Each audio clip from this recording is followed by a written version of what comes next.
Well, good morning, good afternoon, good evening. No matter what day and time of day is where you're at today, I want to thank you for joining us today for another episode of the CBC Home Service Success Network. I'm your host, Jerry Isenhour, and with me, as always, is Sheryl Isenhour. Josh Kelley is sick today, so he's not going to be part of this. And I want to thank you for spending a part of your day with us because, to be honest with you, I think what we're going to talk about today is an extremely important thing. So, again, whether you're here live or you're catching the replay, we want to thank you.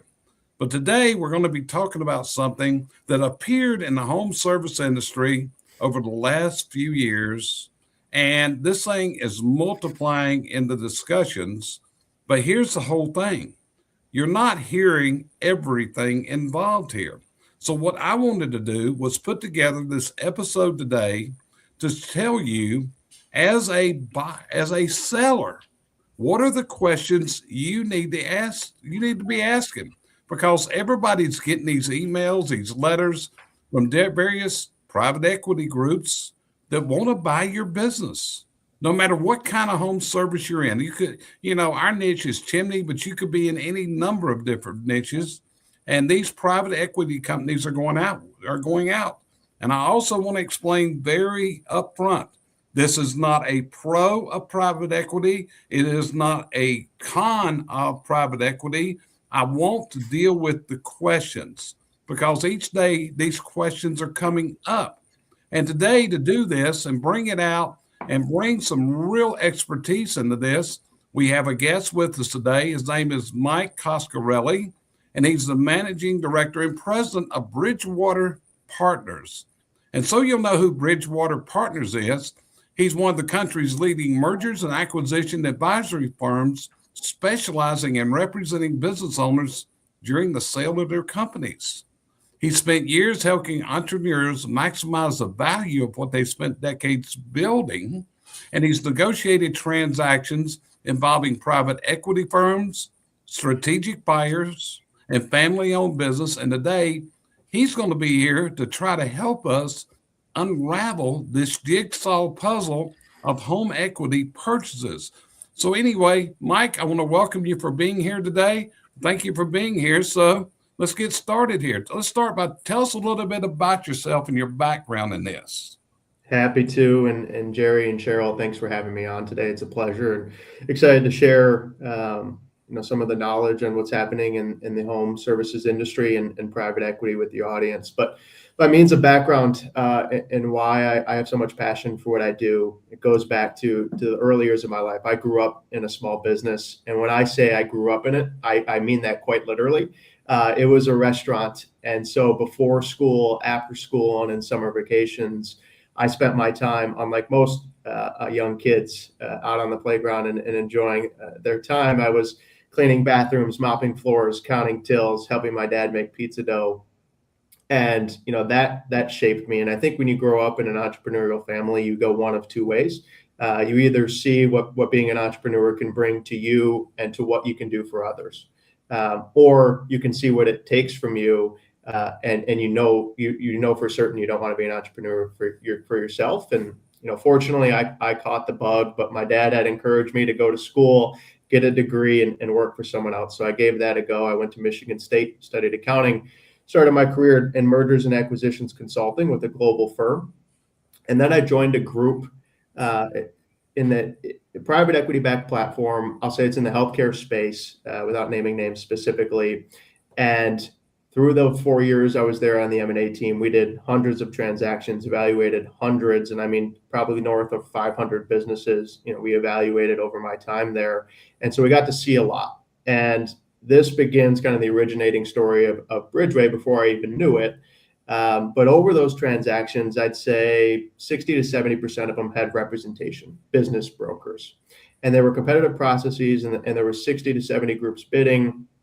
And what I saw most oftentimes than not was these businesses were being sold to the highest and best, as if we were selling a house. And there wasn't much consideration for who you were handing the keys to at closing, who was going to be responsible for taking care of your team, what your rollover equity could actually be worth one day. And there wasn't a lot of counsel and what felt like conversations for the business owner. And it's not what I would have wanted for someone I knew. It's not what I would have wanted for my family business. And like I mentioned, I had that entrepreneurial bug. I wanted to go buy a business of my own.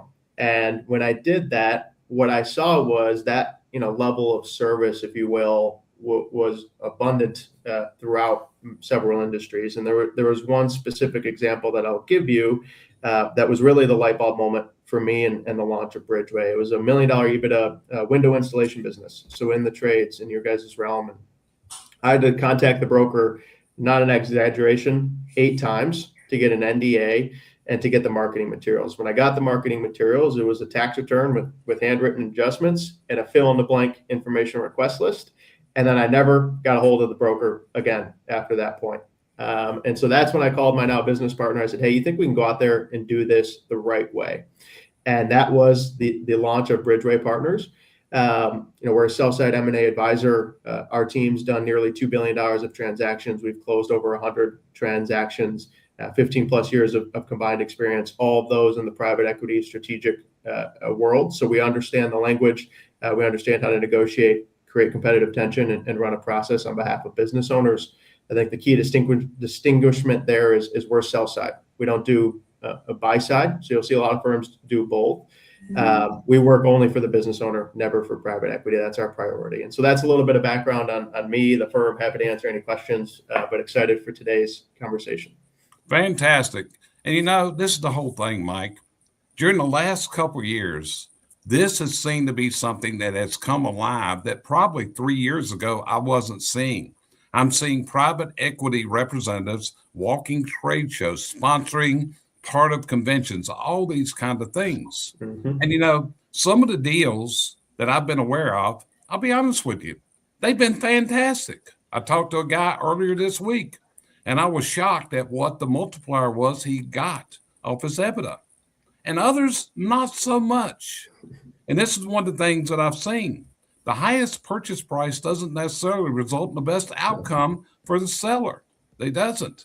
And that's why we're having today's discussion. Today's discussion, to be honest with you, it's not about convincing anyone to sell or convincing anyone not to sell. It's not about saying private equity isn't good, and it's not about saying private equity is bad. It's all about the right buyer, the right structure, the right expectations, and this can create tremendous opportunities. But if you get the wrong deal, it can create years of frustration. So what's our goal today? It's really simple. We want to help every business owner watching completely understand the questions they should ask before sending a letter of intent, what's abbreviated to an LOI or a purchase agreement, because knowledge is going to create your negotiating power. So there you go. So where's it at? Tell us, Mike, what should people be looking for to top? What would you say off the top of your head? When you get these offers, what do you look for?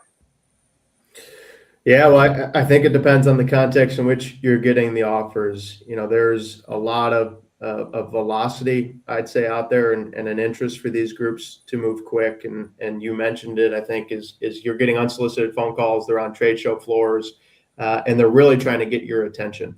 And so when you get an unsolicited offer, I think you have to do a lot of diligence on the partner, why they're offering, what it can mean for you, what it can mean for your team.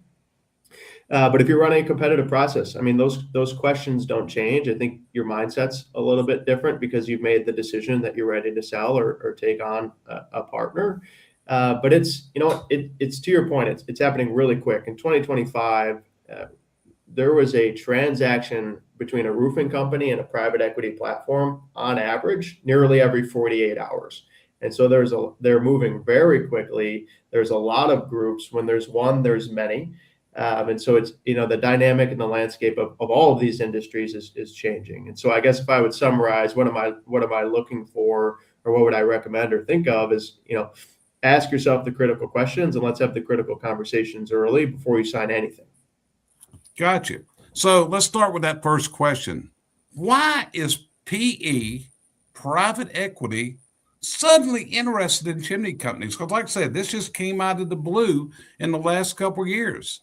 So let's start with Yeah. that. Why would a chimney company, a simple chimney sweep operation, be so desirable that now we have people fighting to get their share of this?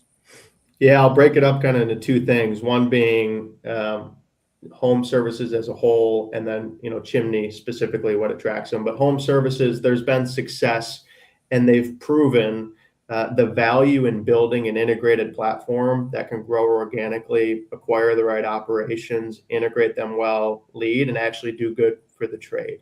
That's been done in HVAC, roofing, garage door. And so now these private equity groups have a marker out there. They know if they can build a platform that's doing 250, whatever the amount of millions in revenue is, and they can create value being stronger together, they can trade that platform for 14 to 20 times. And so now they can see the financial opportunity and the reason to build these types of groups. Now, why chimney? It has a lot of characteristics that roofing has, that HVAC has, that garage door has. I'd say it has some pretty appealing characteristics. You have an aging ownership group who don't really have much of a succession plan. I think the desire to own a business, for individuals has greatly decreased over the years. You have a recurring or reoccurring business model because you have inspections and maintenance, you have repairs and replacements, and you have a retail component, all very attractive. It's asset light and service based, so you can grow organically into new markets pretty quickly without significant multi-million-dollar investments. And it's a recession resistant, if you will, industry. It's insulated in some capacity. You're not relining your chimney because you want to.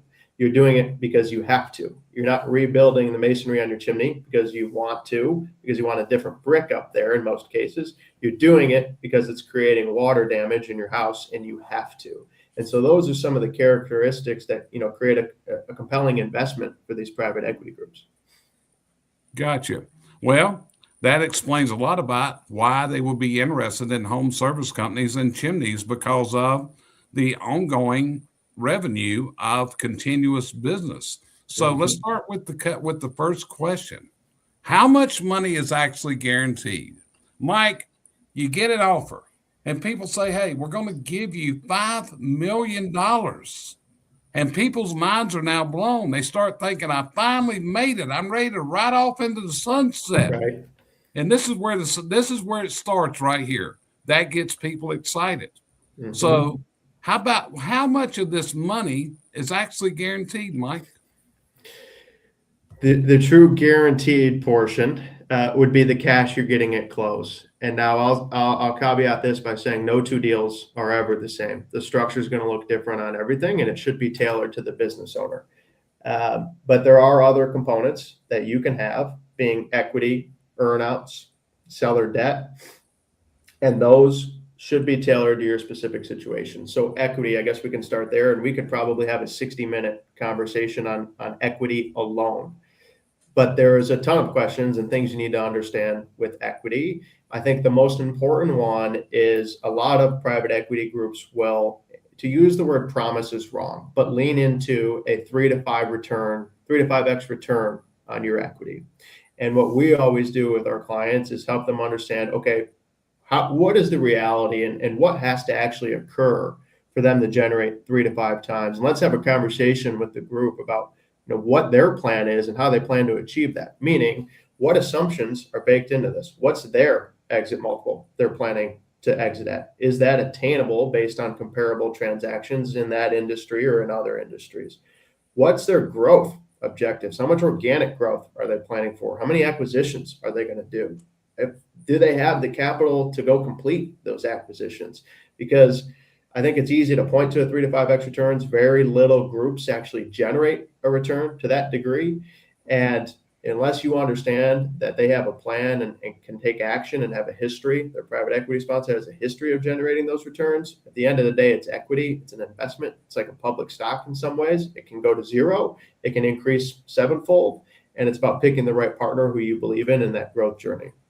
Yeah. Seller debt is a less risky, but it's also another form of consideration. It usually has a preferred interest rate, and it's paid to you at a liquidity event. Sometimes they pay it quarterly. So I don't think we need to spend much time on that one. But earnouts is a very common topic, and I'd say it's in 40 to 50% of deals in today's day. I think earnouts are intended to increase your valuation. It should not decrease your valuation at close. So your multiple that you're getting at close should still be a market multiple. And the earnout, the way it should be thought about is it's to give you some upside on seeds you've already planted. So growth that's already in motion, whether that's new geographies, new sales hires, and it's growth that's expected. I think sometimes where earnouts get really tricky is when it's rooted in almost nothing. It's a goal and it's a dangling carrot in front of you, and it can be somewhat unattainable. And growth earnouts can be associated with many different metrics: revenue, gross profit, EBITDA. And before you sign up for any of those things, it's good, again, to put some pencil to paper and understand, okay, if this growth earnout is predicated on growing revenue $4 million, which could be 20, 30% growth for you over a 2 to 3 year period, understanding, am I going to have to go into a new geography to accomplish that? And are they going to be willing to make the investments for me to do that? How much marketing spend do I think this is going to take? How many trucks am I going to need? How many sales leaders am I going to need to add? And are they on board with me making those investments? Because they all come at a cost. If it's gross profit or EBITDA, I think the most important thing is you have to align on the definition of both. Gross profit, does that include sales commissions? Does it not? Does that include direct labor? Does it not? Are you going to get the benefit of some of their purchasing power or not?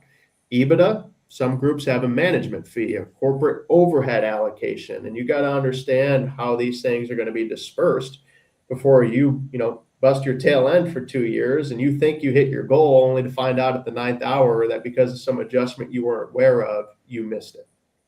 And Mike, this is exactly why we're having this discussion. And these are the questions, folks, that you've got to ask in this negotiation. So, Sheryl, you've been sitting there real quiet, absorbing.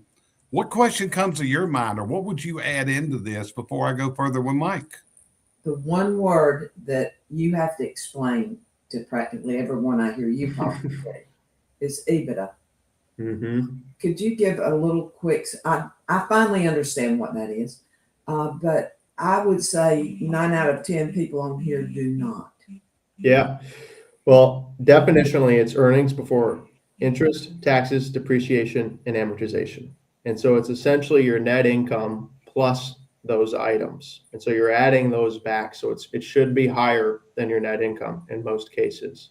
And that is the basis for valuation in private equity. And the reason for that is it's the closest proxy to cash flow that you can get in the lower middle market. Businesses generating 10 million or less in revenue aren't maintaining, statements of cash flows that can give them, the highest level of accuracy and consistency across an industry, right? So that's their metric they use for valuation. Not to make it more confusing, but then there's adjusted EBITDA.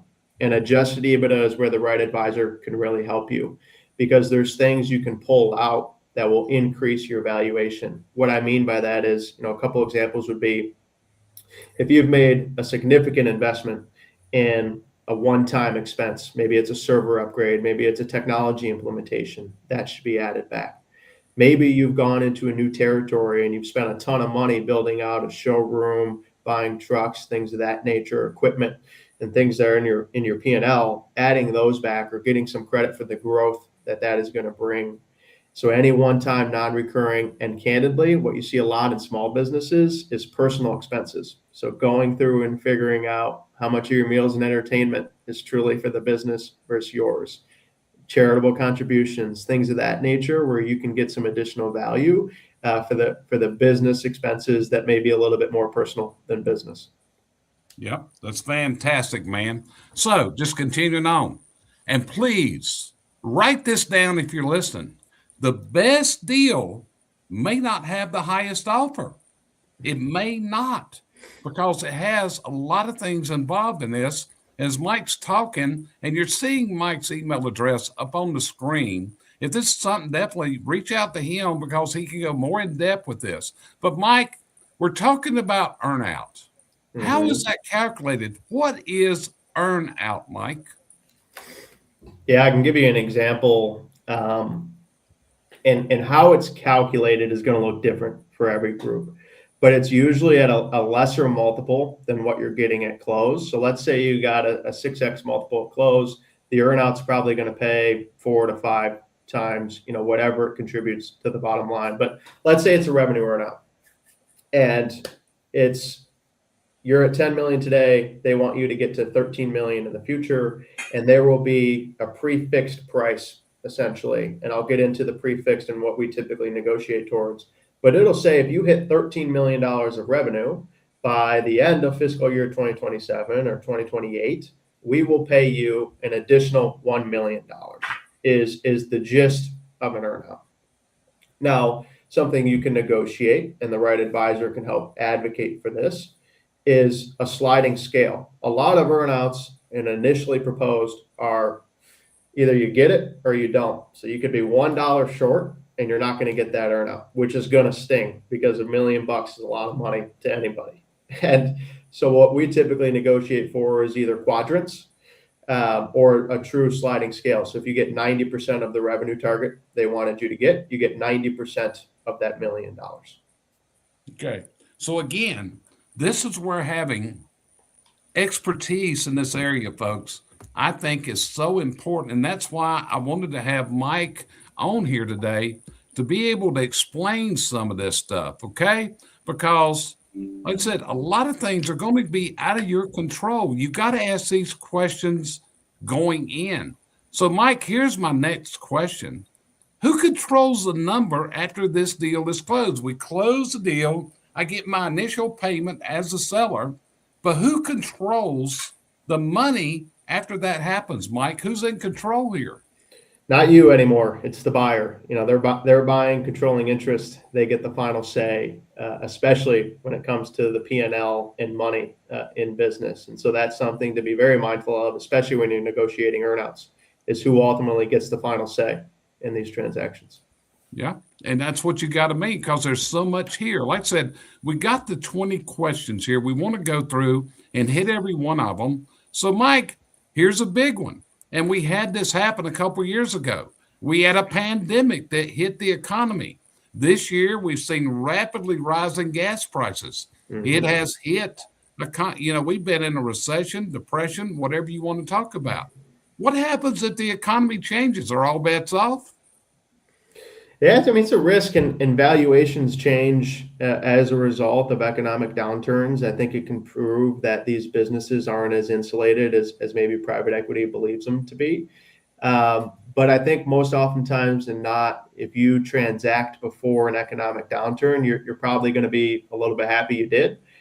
Because if you're running a $10 million business that drops to 7, it's going to take a couple more years to get back to 10. And by that point, valuations might have decreased because the competition or the desire isn't as high. And so, I oftentimes don't talk to business owners who regret selling before some turmoil, either in the industry or the economy. And it's honestly one of the benefits of these groups having scale is they have more resources to be able to weather the storm. And they're not tied to one specific geography. And so, we have a national economy, but you have regional and local economies as well. So if you have a large employer in your region and they have layoffs or they're facing economic difficulties, that can bleed into your business. And so the national picture might be fine. And so a group who's in 8 major metros can weather that storm a lot easier, than the sole proprietor whose entire customer base is within 50 miles of maybe that event. Yeah. And here's another one. Assumptions are often built into the deal. Mm-hmm. They could be growth assumptions, hiring, margin assumptions, expansion, because I've seen some real unrealistic. I talked to one guy, he was expected to grow 40%, Mike, in the first year. And, what about the assumptions that are here? I think the biggest question is, can you point me to someone who under your guidance has achieved that before and how? Because there are some instances where private equity and their platforms, because they've proven it in other industries, have a marketing engine that can actually grow your business materially and quickly. And so if they have that growth goal, understanding where it's coming from, how they think it's possible, and why they think this business can achieve it. And then it comes down to, what's your take on it? Do you think that's realistic? You have to look at volume and pricing. Are they going to do that by raising your prices 50%? And are you comfortable with that? Do you think that that's reasonable? Is that going to price you out of the market? And so there's a lot of things that go into understanding where that goal comes from. And if they can articulate or don't have a reason as to why that number was put there, I think that's a pretty big red flag and the sign of probably the wrong partner. Gotcha. So again, what I'm wanting to cover in this, these are things that are going to come up in these negotiation and offers. So Mike, here's another one. Equity rollover. Equity rollover. What is equity rollover? Can you explain that? Yeah, at a high level, it is equity, and it can be in two forms, either at the logo level or at the top co, so the platform level. And so you're taking equity in either a joint venture style format or at the parent company level. It's skin in the game. There can be a lot of upside with the right partner. There can be even more downside with the wrong partner. And I think what oftentimes is overlooked is that, rollover equity, oftentimes, and I hate to say it might even be worth less the day you get it than what you think it is. It can lose value, that quickly, and it can go to zero. And I've seen real stories and real people who've had rollover equity that has gone to zero. And so it just goes back to what you talked about earlier in the conversation. What is the structure of your deal? What is quote unquote guaranteed? How much risk are you comfortable with? And then assessing that risk based on asking the hard questions and understanding their plan as to how that equity can actually grow. And there's a ton of questions we could get into with equity. One of the most common terms you're going to hear is preferred versus common. Does the sponsor of the private equity group have the same equity as you or different? What is the share price you're getting in at versus the last acquisition, versus the first acquisition, versus the private equity group? It's a private stock. It can be marked up, not completely at any time. There has to be reasons and logic for it. But that makes a big difference. If you're buying in at $4 per share and they expect the platform to sell at $5 per share, there's not much upside for you in that. And if that takes 2 years, you might be able to get better returns elsewhere. Gotcha. So this rollover equity could be diluted at some point where it's actually doesn't hold value. It could, but again, this is the risk that I'm trying to get people to understand. There is risk involved in this, folks. The only thing that's guaranteed is that initial payment that you're getting. So Sheryl, I don't want to skip over you. Do you have any questions that have come up from you at this point in this discussion? Yeah, but I don't have the answer. Ask most of them. So I'm actually learning as much as our viewers. Okay, I'm just going to put it out to our viewers too. This is not something that I'm not professed at, that I want. Right. And I'm not, this is not my area of expertise. That's why I wanted to find someone that could come in from the expertise angle in our discussions. So Mike, here's the next one. They buy my company. They buy majority interest. It could be 60, 70, 80. Very seldom is it 100%. So what rights do I have after the closing as an investor in this new venture? Yeah, unfortunately, very little rights, if you will. Typically have voting rights. You're a limited partner at this point. And they get to make all the decisions around, when you get to see financials, when you don't, what financials you get to see, what financials you don't. It's not something that's regulated like the public stock market. And so your short answer is you don't have much control, if any, at all, once you sell. Okay, so once you sell, you're a minority owner, which means you could be terminated. Any member of the company could be terminated, those type of things, family members, whatever. But also, this is what I'm hearing also, is these private equity groups, Mike, are actually banding together a group of companies to resell in 3 years, 5 years, whatever. And that's where they're saying the real money is going to come, which comes from that equity rollover thing we talked about Yes. ago. Mhm. Is that actually the role of most private equity companies to actually roll this over and market it to new ownership down the road? It is the business model of most private equity groups is exactly what you're saying is to what they call recap the business to the next investor. And there's a whole private equity food chain that's built around it, which we could get into if you'd like. But you're exactly right. That's where most of the returns come from. And maybe to use some numbers to walk you through that. Let's say they're able to buy businesses, and this isn't rooted in anything. I'm just going to say it figuratively so we can use an example. They're able to buy businesses at 6 to 7 times EBITDA, and they're proven their ability to grow these businesses. And so if you pay $12 million for a business that generates $2 million in EBITDA, but you can actually double the EBITDA of that business by growing revenue and getting some synergies on costs and improving the margin profile of these businesses. You now own that business at 3 times EBITDA. And so that is, very accretive for investors. And the reason that's accretive is when they recap, they sell that business to the next investor.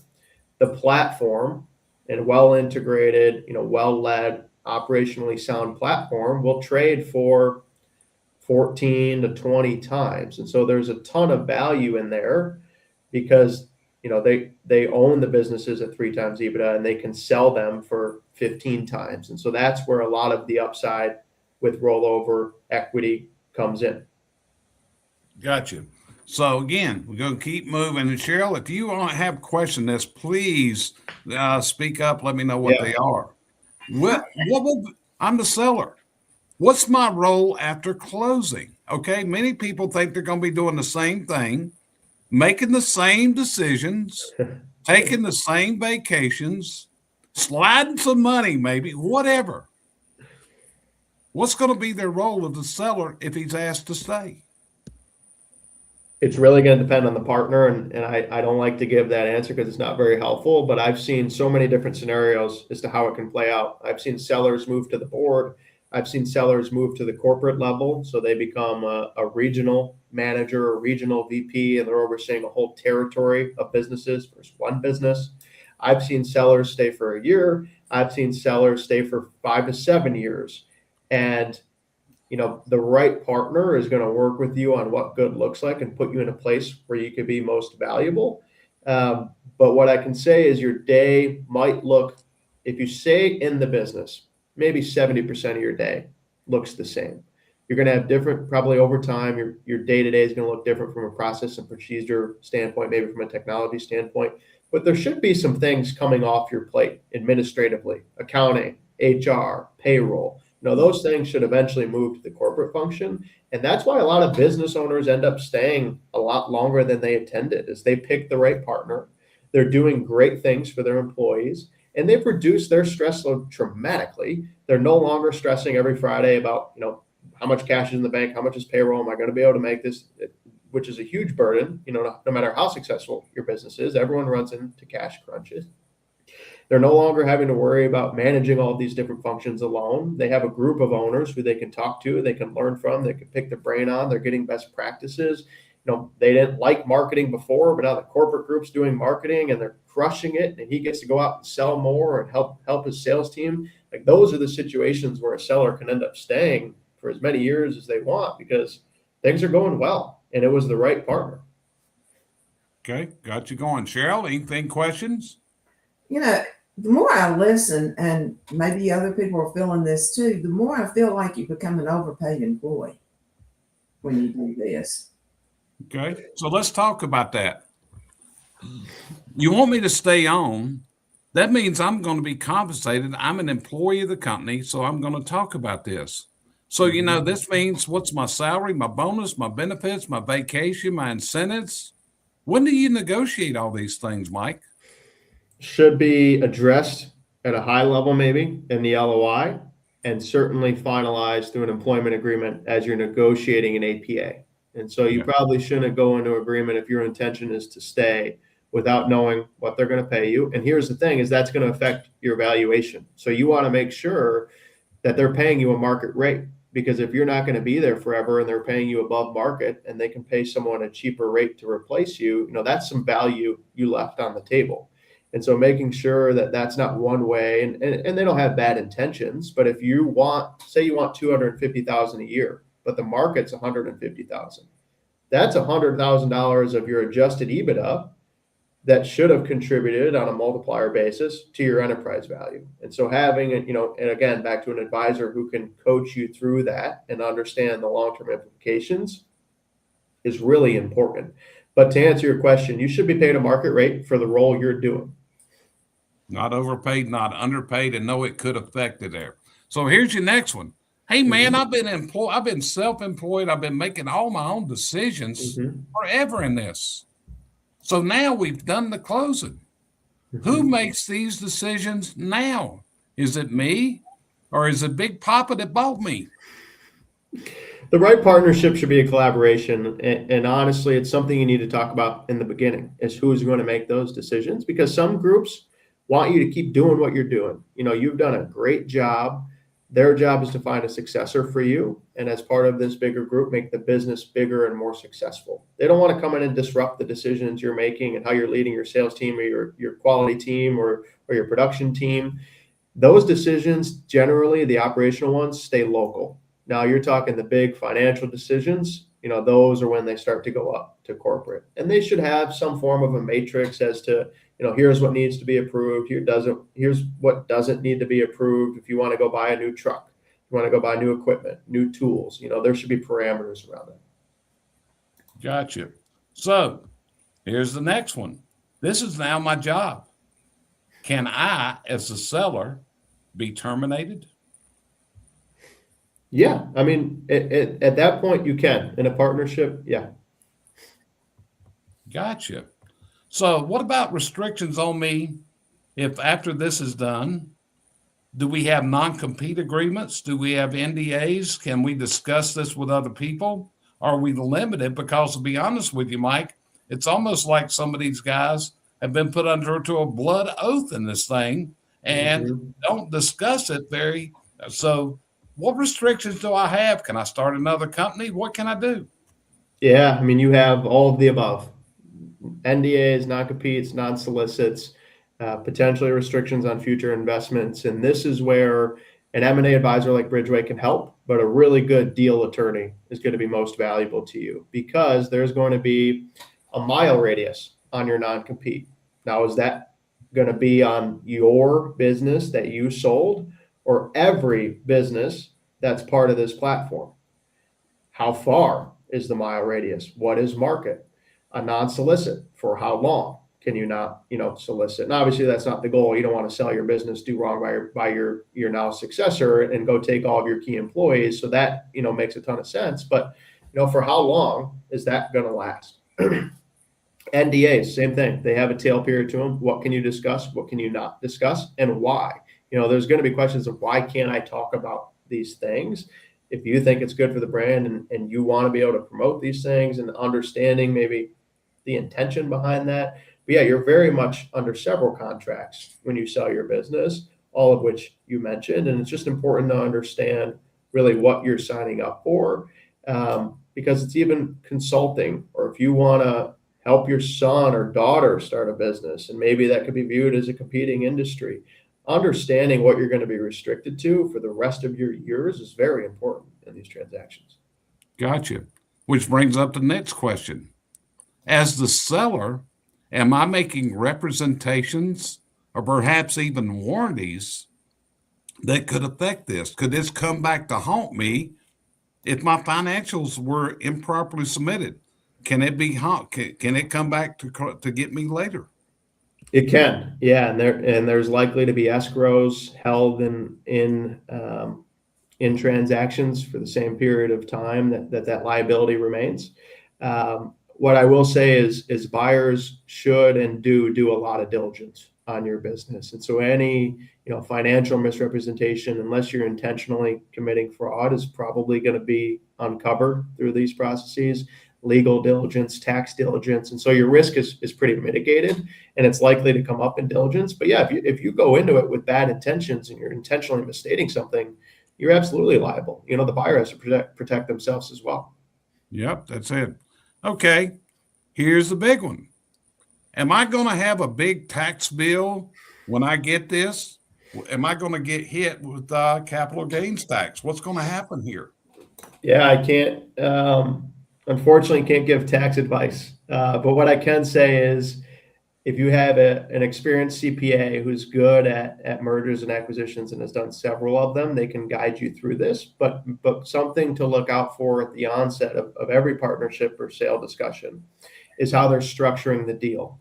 And what I mean by that is their stock and asset sales both have different tax implications. And when you get into a stock sale, there's several things that they can do in terms of structure to change your tax position as well as your legacy liabilities. And so that's when it really becomes important to getting the right deal team around you, which probably looks like a wealth manager, an M&A attorney, an accountant who's really good at tax strategies and understands mergers and acquisitions, and an M&A advisor for you to do this really well.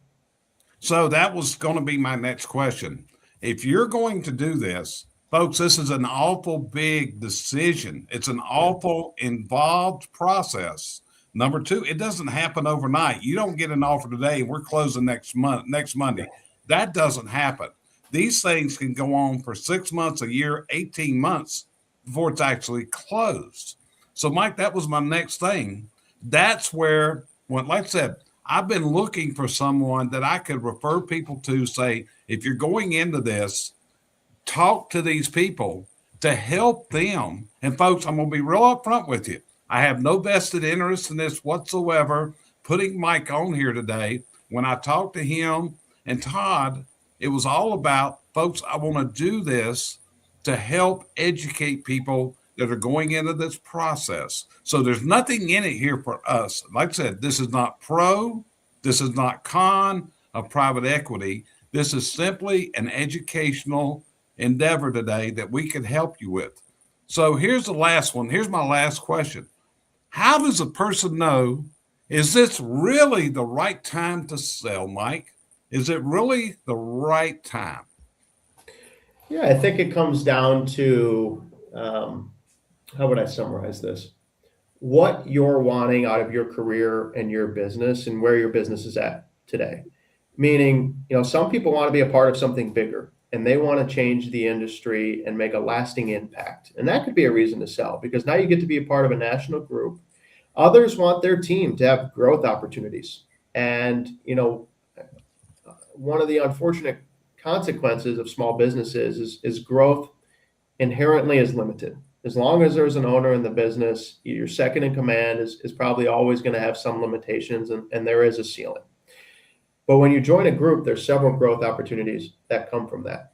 Others are tired of the day-to-day and the stress of running a business. I mean, you mentioned it earlier in this broadcast, the challenges that a business owner has had to overcome in the last 7 years is incredible. And if you've been doing it for as little as 10, as much as 40 years, you've had many hills and valleys to get over. And sometimes you don't have the energy to keep growing, but you know that the business can. And so that's a time where it makes sense, to transition, or you're just looking for a retirement plan. And this is a great option because it's a group of people who want your business to grow, who want your employees to succeed, who want to professionalize the industry, who want to do good by people. And so that could be another reason. I mean, there's a long list of reasons as to why someone should and would consider this. And the other part is for the first time, and I'd say the industry's history, business owners have options to monetize their life's work. And I think it's really important you consider that. I mean, we're not talking, small dollars or small opportunities for you and your team. These outcomes can be pretty life-changing and pretty exceptional with the right partner. And especially with where we're at in the chimney industry specifically, timing's a huge part of this. There's more risk in picking a partner, but there's far more upside. And when we talk about the rollover equity at the point we're in right now, than in 5-10 years. Gotcha. So Sheryl, before I close out today's episode, You've listened to this for 45 minutes now. And has this brought knowledge to you in this whole scenario? It has. And I think people that are on the edge may understand it more now. It may cause them to run away. It may cause them to move on into it. But I want to I want to say to Mike, since we're closing, I appreciate this. This is a big chunk of knowledge, and it's going to take a little while to totally decipher. But do you see this just being more of an ongoing, more aggressive thing than it's ever been? I do. I think, the industry and private equity's involvement, I think, is at an inflection point right now. There is a certain sense of urgency for these groups because the first person who can get to scale, I say person, the first platform that can get to scale and do it well and transact is going to be the one who has, some of the most success. Not to say, the goal is to move quick and break things, but there is just a history of the, the leading platform and having some financial upside to that. And candidly, I think in the chimney industry specifically, you have 20 to 50 bigger businesses, $2 million plus of EBITDA. And those are going to be priority A for these groups. And so those are going to be pursued really heavily. There's going to be a lot of competition for those. And then once most of those businesses have either decided we're not selling or they've been acquired, it gets, the dynamics of the industry are going to change a little bit. So there's a lot of competition at the top, near the top for these premium assets right now. Gotcha. Sheryl, does that answer your question? Yeah, I kind of had the thought that was what was going to happen down the road, but again, some people may not have. That's it. Well, Mike, I want to tell you, I appreciate the knowledge you have shared with us today. I think it has opened up a lot of eyes. It's going to help a lot of people here. I'm watching the people that are watching live, and I know that some of them have these offers on the table now. And I think your input is critical. Like I said, I think it's very critical. Is there anything you would add before we end today's episode, my friend?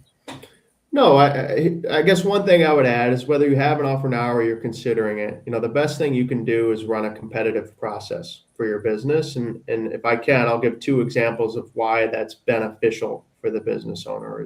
It protects your discretion and maximizes your outcome. Competition inherently is going to increase your value. We see it time and time again. And to put data behind that, we ran a competitive process, not in the chimney industry, but on a business. And we got 6 offers from $6.5 million to $10 million. There's no telling if you only have one offer and only talk to 1 or 2 groups where they might have been on that spectrum. And the only way to know that is to talk to all of the groups, either existing or wanting into the industry, to understand how they're going to value and what they value in your business. And then it goes back to the discretion part of who's the right partner for me? What is each group offering? What makes each group different? Who do I resonate with? Who do my values align with? And that's not all financial. And so then that goes back to having the right deal team around you. Once you pick the right partner out of 5 groups, let your advisor, your M&A advisor like Bridgeway, negotiate the best deal for you from there. And so that, there's several instances where we're able to negotiate 20 to 30% more on enterprise value once the right partner has been chosen. And that not only maximizes your financial outcome, but it also, when, like we talked about at the beginning of the episode, when something goes wrong, it's going to go wrong. It's not always going to be perfect. That you saw what was out there, what your options were, and you got to pick who got your keys. And that's what's important. That's extremely important. So again, my goal today was to present an episode and cover the questions that you as a seller need to ask. But as we talk today, there's something real big come out here, and it's called preparation. Because this is not going to start when someone calls and asks you, do you want to sell? Successful exits began years earlier. Just like a home needs to be staged for sale, so does a business. You've got to improve your profitability. You got to have leadership teams. You got to have systems. developing people, increasing your EBITDA, strengthening your culture, building a company that buyers want to compete to acquire. Whether you plan to sell next year, 5 years from now, or never. If you're going to sell, start building a valuable company, improve your profitability, create opportunities for your employees, provide better customer experiences, and give you more choices in the future. And when you do that, what's going to happen is that Mike's going to be able to float it to multiple buyers. And then you can pick the best deal that works for you, your workforce, and your family. So, folks, I hope today has been a time of value for you. Again, I think Mike has brought information to the table. It's been a very quiet subject, to be honest with you. I'm shocked that it's not on more industry forums than it is. But, these are questions that are being asked, and a lot of them are behind the curtain. So if this is something coming on, you have Mike's email address, him and his partner, Todd. They'll be glad to talk to you. Their fees, to be honest with you, for what it could obtain you, I think are very low, to be honest with you. I don't think they're enormous. I don't think they're out of order. And Mike, you get paid when a deal closes. Am I correct? Yeah, we don't take, and I think that's what makes us unique. And it goes back to growing up in a small business. I know how business owners think. We don't charge an upfront fee. We don't charge progress fees. We don't charge monthly retainers. If you hire us to find you the right partner, we should not get paid until we find you that. Correct. And they can also float it to other private equity groups, because as I interviewed him and his partner, Todd, I found out, hey, they know the private equity companies and can put it together. The best comparison I could give this to is you want to sell your home and you list it with a real estate agent. And a good real estate agent has all the connections to make it all happen. The home inspection, the financing, the warranties, everything. So if this is a consideration, folks, I hope this has been of value to you today. And again, Mike, what you've shared here, I think is something else. So folks, if you found today's discussion valuable, hey, please share this out to people. Give us comments. I read every comment. And many times our future episodes are inspired, by your suggestions. So with that, I want to thank you for being with us today. It's July 4th holiday this weekend, 250-year anniversary of the country. And now remember this, the true value of business isn't determined on the day you decide to sell it. It's built on every single day-by-day decision you make as a business owner.